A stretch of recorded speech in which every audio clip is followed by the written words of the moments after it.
Maybe just wait one more minute and start at 12:05. Sounds good.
Okay. Stop sharing. Hi, everyone, and welcome to Fresh from the Studio. We're very pleased today to have Erin Fletcher, Marie Ketring, and Ziesook You present today on our program. Each artist will have 10 minutes to present new work, upcoming projects, and a little bit about their practice. After the presentations, you're welcome to ask any questions or comments. We'll do that at the end. Feel free to type anything that you're wanting to ask in the chat and we'll get to it. So we're going to go alphabetical today and start with Erin. All right, thank you. Let me just share my screen.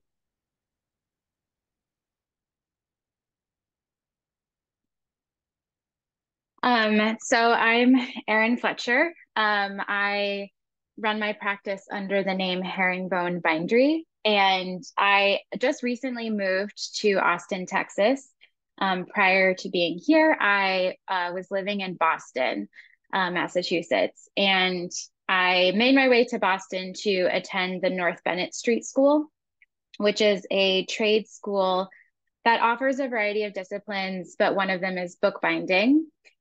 So I went through their 2-year program and I learned historical and contemporary binding techniques, along with different decorative and finishing techniques and conservation practices. So in my bindery business, I do a range of different styles of bindings, and I also work with a variety of different clients, as well as making work to exhibit. So I'm going to show you kind of the scope of what I do. I'm going to start with client work, and I've selected just a few pieces from the past 10 years that I've been working to share with you. A lot of what I do is rebinding. So I will be supplied with a book and I will take it out of its original binding and make a custom one for the client. So these two are very common, or like very traditional looking bindings. Both are covered in leather with kind of traditional siding up material. So cloth on the right and marbled paper on the left. Both are hand tooled on the spine with the title of the book. These two pieces are made for two different artists. They supplied me with the pages and the custom manipulated or designed fabric that was used for the covers. The book on the left is a two-moosh binding. So I used the fabric covers and I attached them to a paper spine, and then the artist's pages are in the interior. The book on the right, or books, it was a small edition of 4. The artist supplied me with this hand-dyed fabric that I used for the covers, and then I embroidered the title onto the covers, and her name is stamped below. In addition to making books, I also make boxes. Not every book needs to be rebound, and sometimes a client has maybe ephemera or loose materials that need to go into protective housing. So these are two very common clamshells, very traditional. They both have leather spines. The one on the left is a rounded spine with raised bands to sort of mimic the spine of a book, with a stamped label on the front. The box on the right has a few different compartments and drawers to kind of house all the different materials that went into it. I also do boxes for artists. This is for the same artist I work with a lot. These are boxes that I created to house her artist books, and she often supplies me with custom pieces. So the custom label for the box on the right, or the lining that went into the box on the left. So now I just want to pivot to the other end of the spectrum, my design bindings. These are bindings that I will create on commission or I create to exhibit. And again, the text blocks are supplied to me through various channels. They might come from the fine press printer who printed them. They might come from the publisher, or they might be commercially bound books, again, that I take the original covers off of and then create an entire new binding for it. The decoration or the design is always inspired by the text itself. I'm always trying to give some kind of indication of what is inside the book. So for this particular binding, it is a leather binding that has been hand painted. And then the illustrative elements are hand-dyed pieces of leather that are embroidered. And the design is based off of one of the pieces from the artist who's represented in this book, Stuart Williams. One part of this binding that I really enjoyed doing were the paper sequins. So they were laser cut pieces of handmade paper. The video is showing you how I kind of prep. So pre-punching all of the holes, and they are stitched on one by one with either a single stitch or a French knot.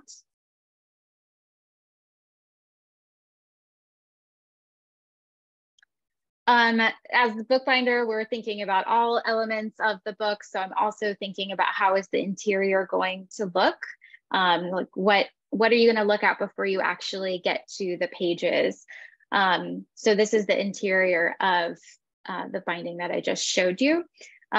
Sometimes the edges of the text block can also be painted or decorated, but that didn't happen for this particular book.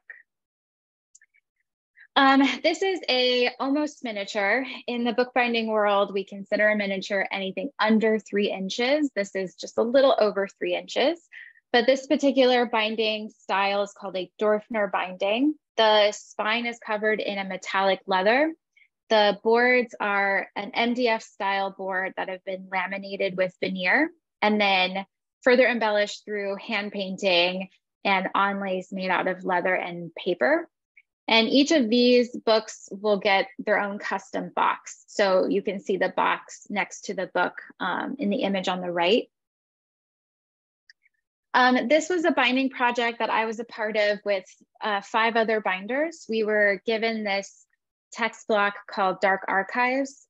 It was written by a librarian, Megan Rosenblum, and it was sort of her journey into investigating books found in human skin, which is kind of a gross topic, but an interesting one.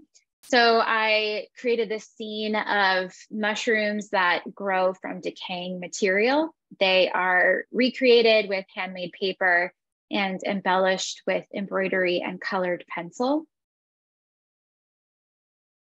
This is a binding for a book that was printed by a printmaker in California, and it's all about her love of tide pools.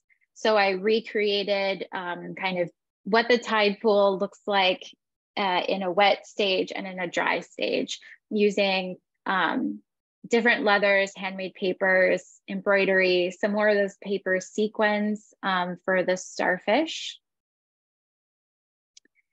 This was another binding project where I was asked to create a binding along with other binders. This is about typecasters and their love of making their own type with hot metal. So I pulled images of machine parts that make up these giant typecasting machines and use those as the decoration for the binding. So here's what the paper pieces, or they're a combination of paper and leather, what they look like before they go onto the book. And this is my process of assembling those pieces. And we'll move on to the next. This is my most recent binding that I did for the book dealer that I work with. It's an 18th century text on interpreting your dreams. So I did a combination of beading and embroidery in this sort of fortune teller eye for this binding. And this, I showed you this a side view of the binding to show that the pages are sewn on what are called stubs. Because this is an older text block and it has some significance, the pages can be sewn onto stubs to sort of keep the integrity of the paper without adding any glue or moisture into it. And I wanted to just show the covering process for a binding like this. So I'm using a wheat starch paste, which makes the leather easy to manipulate and gives me a lot of working time. So I'm doing a lot of just molding and sculpting and finishing up with pleating the corners and making them almost look seamless. And then I put it to bed, as we call it. And these are just some images of my studio. The space is in my home. So these are the various tools that I will use for different parts of the process. And this is the bench that I work at, where all of my kind of small hand tools are nearby. And then the image on the right is just another piece of equipment that I use for various parts of the binding process. So that is all about me as a bookbinder. Thank you. Thank you. Next up, we have Marie.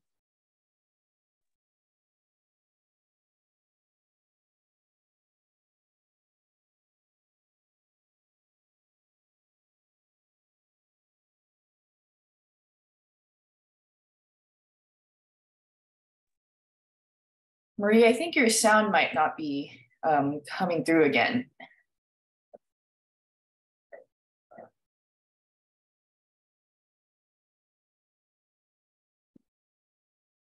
Yeah, we still can't hear you.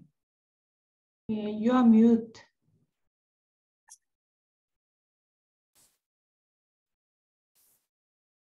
Marie, wait.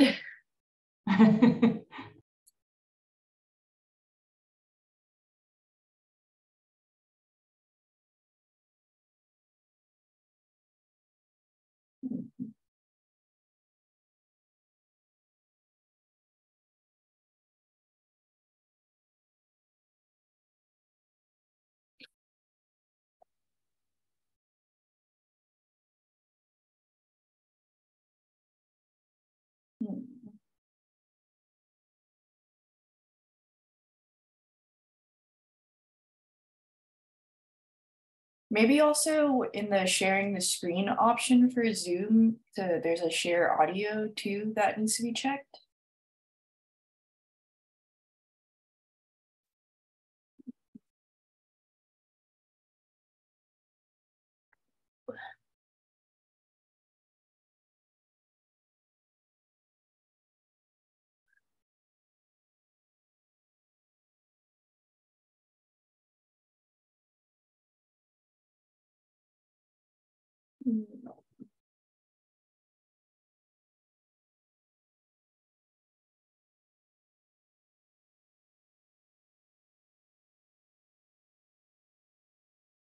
Oh, no, it's still not working. Yeah, what if we move on and do our third presentation? We'll come back to you so you have a little troubleshooting time. Thank you. Thank you. Oh, Yeah. well, your sound's working. Now you're working. I was just clicking on a whole bunch of stuff. Okay, Nice. welcome back, Marie. Okay. Okay. Woo. All right. Let's go, shall we? Let's do it.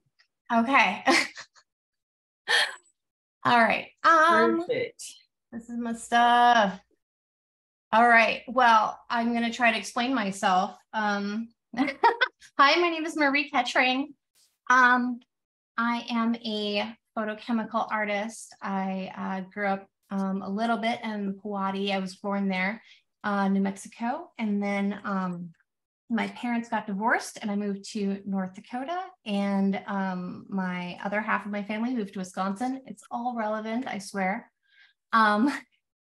So this is kind of where, if you can kind of see, the area is very different from New Mexico. This is North Dakota. It's very flat. There's a lot of snow. And the reason I bring all of this up is it kind of explains a lot of my art practice, which is to take archives of other people and kind of recreate them for my own kind of family life. So when I was younger, my home in North Dakota was destroyed by a flood. And then recently in 2018, the other house was destroyed by a fire.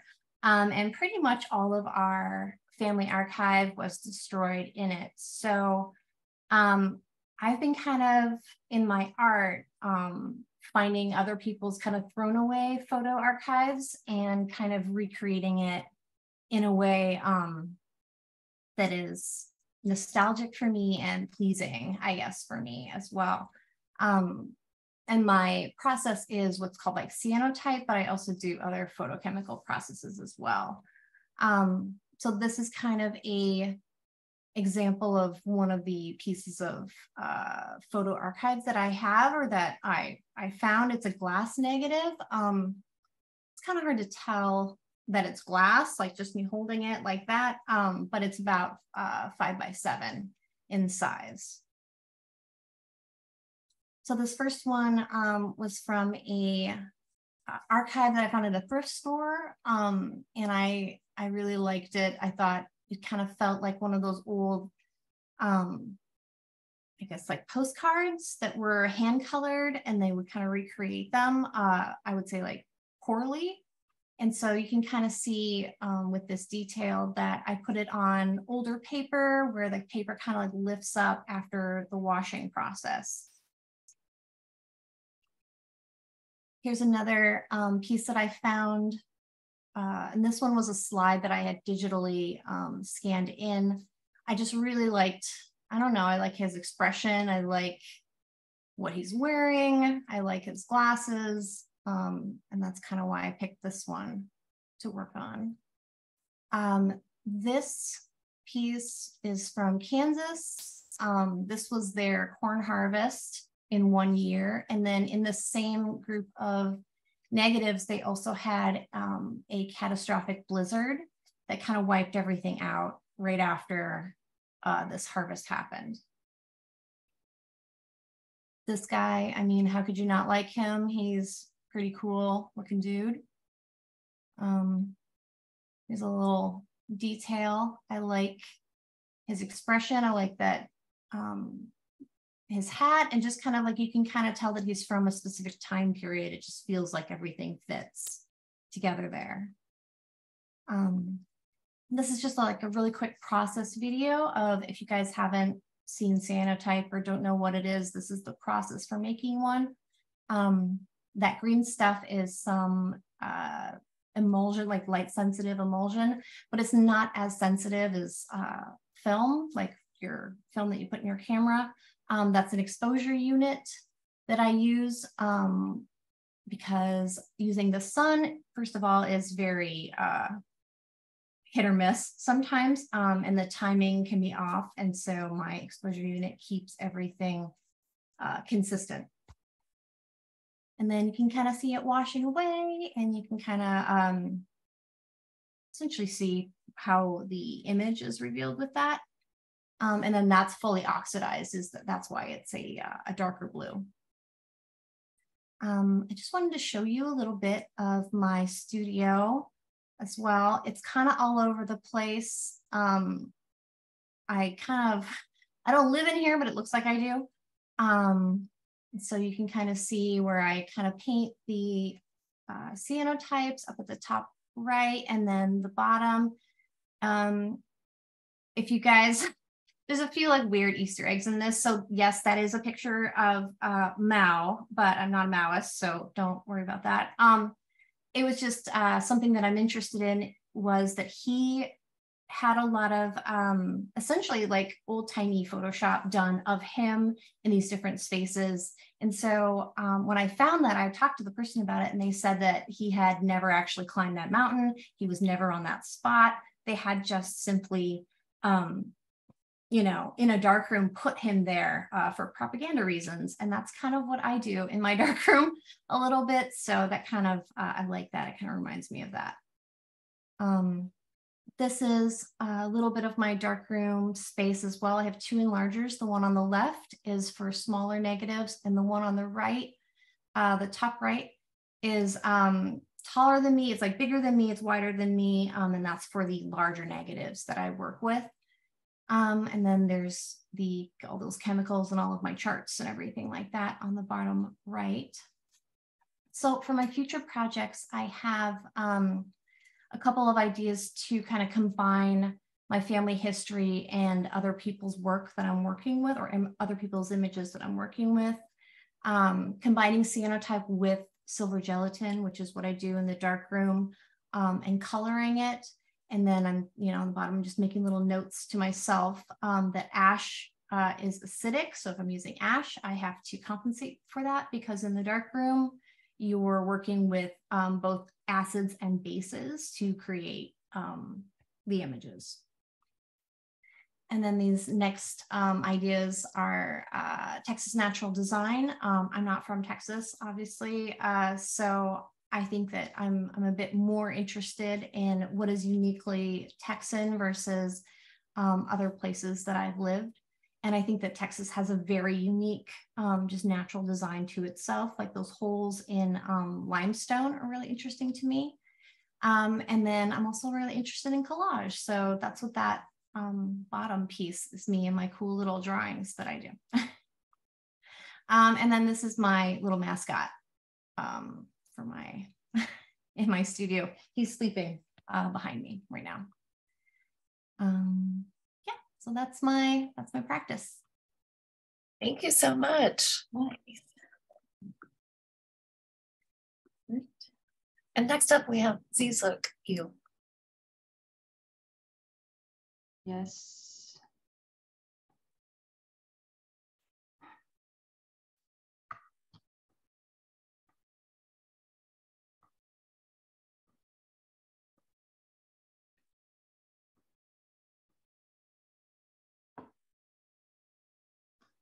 Okay, hello, I'm Ziesook You. I'm a media artist and photographer based in Austin. Thank you for having me. Thank you for your support of women and their work. I was born in South Korea and I moved to the USA in 2019. I studied painting in university, and in graduate school, I really brought my photography and media art into the work. Today, I want to share two projects in my life. The first one is 10-year self-portrait. The other is the Xenopropha.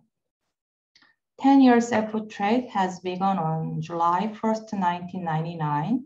Since then, every morning I take a picture of myself at the moment of waking up for 10 years. The picture reveals last night's dream and contains the link between the conscious and the unconscious. The images are honest, shocking, and unfamiliar. I show the images which I don't want to show as a woman, and they are confidential communication with myself. The audience feels confused and familiar when they look at the half-awake image. This is single channel. So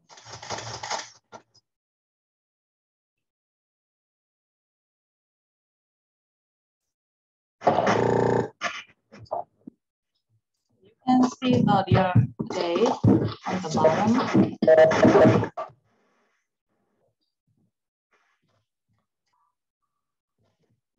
I also collected a sound every day, use them in each frame. The outcome of this collection of sounds becomes visual. One day is separated from the other days, and also the sound. It shows the separated times in a continuation.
I can explain about the concept. So this panel explains the concept: 1 photograph in a day and 30 photographs in a month. 30 frames are needed in second in a Premiere. If I use 1 photograph, which is 1 day work. So 1 month is 1 second and 1 year is 12 seconds, 10 years, 120 seconds. It becomes just 2 minutes. 1 month,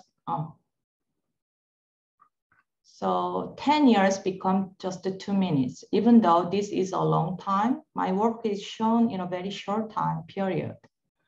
This is 2-channel video. One is pictures including data for 10 years, and the other one is real time, 2 minutes. This is a blank list. For 10 years, I missed some days. Sometimes I can't bring my camera or my computer missed the data. I collected all of the missing days for 10 years. 161 days are missing. You can see the pink text that is missing day. In this installation, I brought my bed and projected my face. In a bottle, I collected my hair near my bed for 10 years. I had a habit, that is, I can't open my left eye. I made 1 image with collected all the images. When I count those images, a total of 695 days, this is 1/6 of the total. This installation includes photo and text. My project has moved from the analog era to the digital age. I got married midway through and gave birth to twins. After the project, I took a picture after waking up about a month because of my body habit. I create viewers and involvement. The photographs, which were taken as soon as they got up, was sent by email and displayed on my website. And second project is Senobropa. I'm inspired by a small village in Nepal named Ropa. In Bropa, the symbolic meaning of flowers is very special. In the Nepalese culture, flowers symbolize love, happiness, and appreciation for God. Bropa's women are committed to growing flowers in their garden and decorating their hair with flowers every day. I wanted to incorporate this traditional symbolism into my artwork and into my own personal life. I believe the flower can carry a piece of happiness into people's lives. My desire is to share the spirit of Bropa with people through my artwork. My art is a unique floral portrait. My work combines human and botanical forms. Floral arrangements are balanced on the head of my models, creating delicate, beautiful characters. I want the viewer's gaze to go to the flowers, not to the face of the model. I want the human form to disappear and become a human face. It is like the flowers and people have become one inseparable image. And this is a self-portrait. You can see the art process.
This project has grown since 2016. I take pictures and videos of my twin daughters. They show the harmony of nature and children, representing the purest thing on earth. The work emphasizes the moment of intense joy or unashamed expression. The work follows the growth of the twin children. I displayed nature and floral portrait. Sometimes I've traveled the other country. This is a movie. I choose one color. I use Adobe Effect. I collect one color flower and a model.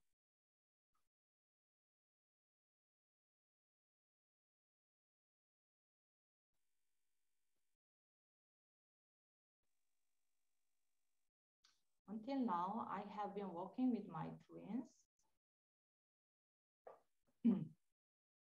They are identical twins. And single mother project. I hope to give positive experience and memory to parents and children by collaborating in my work, single mother. Collaborating with Heart Center, the project interviews 8 single mothers at the center in South Korea. The interviews were conducted with 5 families, a total of 10 people in 2018. In case the flowers harm children, they were collaged on top of the photographs. The issue of portrait, light, shooting, distribution, and publication were discussed. The project had been privately exhibited at the Heart Center. After exhibition, the works were sent to each family as a gift. I hope my work to be a meaningful gift for adopted children who would have it as a lasting memory when they visit someday. And this is senior project. This project was conducted around one charming senior citizen. I first met elderly women at the museum by conducting photography and video work. They were older than I expected, and they had had a quiet, hard, and tough life. Although their situation continued, they told their stories truthfully. During this time, I found out that Miss Igumne had wanted to open a flower shop in the past. She lost her husband when young, so she had to work at the textile factory for her children and could not open a flower shop. I couldn't even imagine how difficult this woman's life could be, but I saw her always with a happy and active attitude. Thinking that I wanted to present a flower shop to her, I came up with the idea of inviting Mrs. Lee to the Cenobroca project. On the day of shooting, Mrs. Lee put on makeup and prepared several costumes. I saw a flower blooming on her face on that day. Then I also walked with 6 elderly women.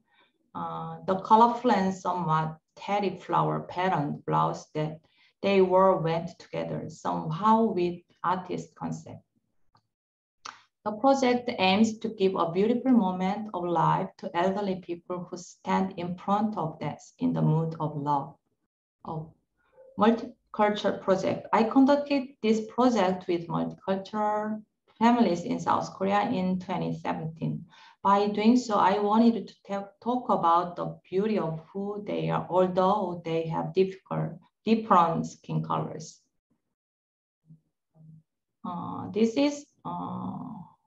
I made a lot of floral portrait, and she and he are my art teacher in high school, but they don't have any wedding ceremony. So after 30 years, I made wedding floral portrait for them. They really like it. She's my mom. He is artist. He's my husband. She's my daughter's teacher. And last project is Texas Wildflower Project. After moving to Texas, one of the first things I did was go out and collect some of state's wildflowers. I was drawn to the sea holly, lace flower, blue bonnet, Indian paintbrush, and pink evening prime rose in particular. I collected photos and have been editing a photo essay book about the color of Texas. Also have been making a documentary with nature movie clips. This project is a great way to celebrate the beauty of Texas and raise awareness about the importance of preserving its natural treasures. My goal is to create an intimate visual that incorporates multiple layers of meaning. By experimenting with various media and combining fresh flowers and dry flowers, I create an image with characteristics that lie somewhere between photography and painting. This is homage Van Gogh's sunflower.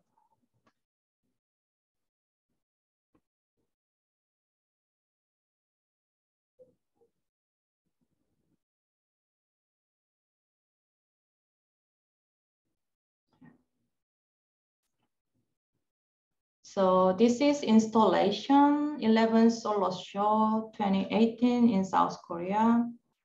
And this is 14th Solo Show 2020 in Fort Worth. And this is 16th Solo Show 2023 Austin in Cadillac. In opening day, I made semi-floral portrait. It was great. Thank you for your time and patience. Thank you. Thank you.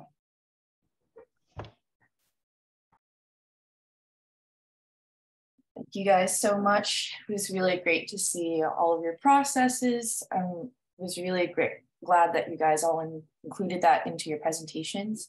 So now we're going to open up the floor for questions or comments. I've also put everyone's website and social media in the chat too, in case anybody wants to look at any of these three artists' work. So yeah, feel free to put questions in the chat, or artists, if you have any questions for each other, now is the time. I actually have a question for Erin. I'm interested in how you got into bookbinding in the first place, like what made you choose that path versus something way more electronic and digital, like more tactile. I kind of happened to fall into bookbinding. I went to the Art Institute in Chicago and really fell in love with weaving. And it was actually in a weaving class where one of our assignments was to take the weaving that we had made and then construct it into a book. And that just made me start to think about the fact that people have made books for a very, very long time. And then I just began to investigate, like, where can I learn historical practices in bookbinding? And that's how I found my way to Boston and the North Bennett Street School. So it just became this medium that really spoke to me as a way to be creative. Cool. I kind of had a question for all three of the artists. I noticed that there's an element of collaboration in all of y'all's practices. Marie sort of collaborating with found photos and sort of maybe people that you don't know. And then Erin, you're collaborating with sort of the artists whose books you're making for. And then Ziesook collaborating with so many different people, a diversity of ages and genders. And so I was wondering how working with other people has affected you as an artist in your own practice, if it's sort of changed your direction going forward about the kind of work that you're making and how you think about your own work.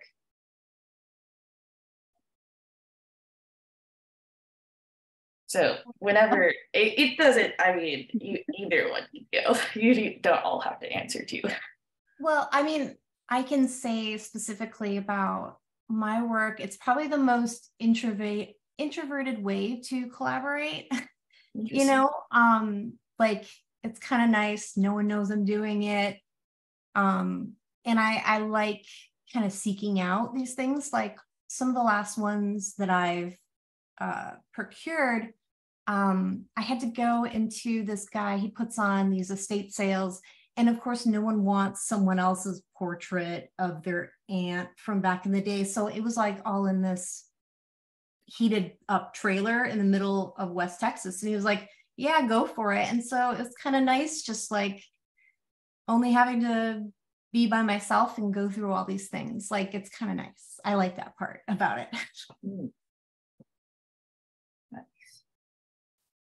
Yeah, I think it's not a direct collaboration in my work either. It's sort of I'm interpreting someone else's work, like through my own ideas and my own feelings from what I get from the text. Even stuff that is supplied to me from, printers, it's still something that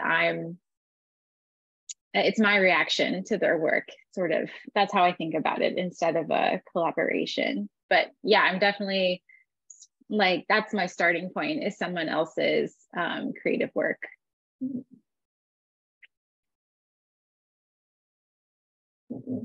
Through the project, I can make friends and connection.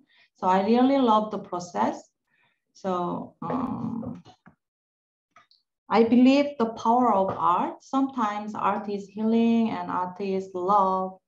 So I can share the spirit of Bropa with people. I really love that. And even though I can speak English well, I can communicate with pictures. So that is awesome, I think. Also, Ziesook, your English is great. Also, we'll say, really enjoyed all the presentations. Well, I think as we get closer to the hour, do y'all have any upcoming events that you want to announce that you're working on? Any shows in the horizon? Yeah, actually, I have an event tonight in Houston. Oh. It's a pop-up show. Cool. I co-work with Dallas Gallery. The gallery name is Patrick Jones Gallery. Mm-hmm. They have an event, just one day pop-up show in Houston. So Nice. I want to go there to start tonight. Yes, if any of our participants are in Houston, then definitely check that out.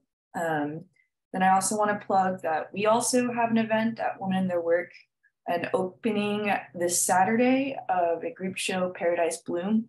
And that's going to include 4 wonderful Texas artists. The opening is from 7 to 9 at our gallery. Hope to see you guys there if you can make it. And then after that, we have another solo exhibition of Dan Jan. And her show will be open from July 17th to September 7th. All right. Well, great job, everyone. Some positive comments in the chat as well. And yeah, if you guys have anything else to say before we go, I think it's a good time to stop here. Thank you so much for presenting today. They were really fascinating presentations and very thoughtful. Yes. Yeah, thank you for inviting me.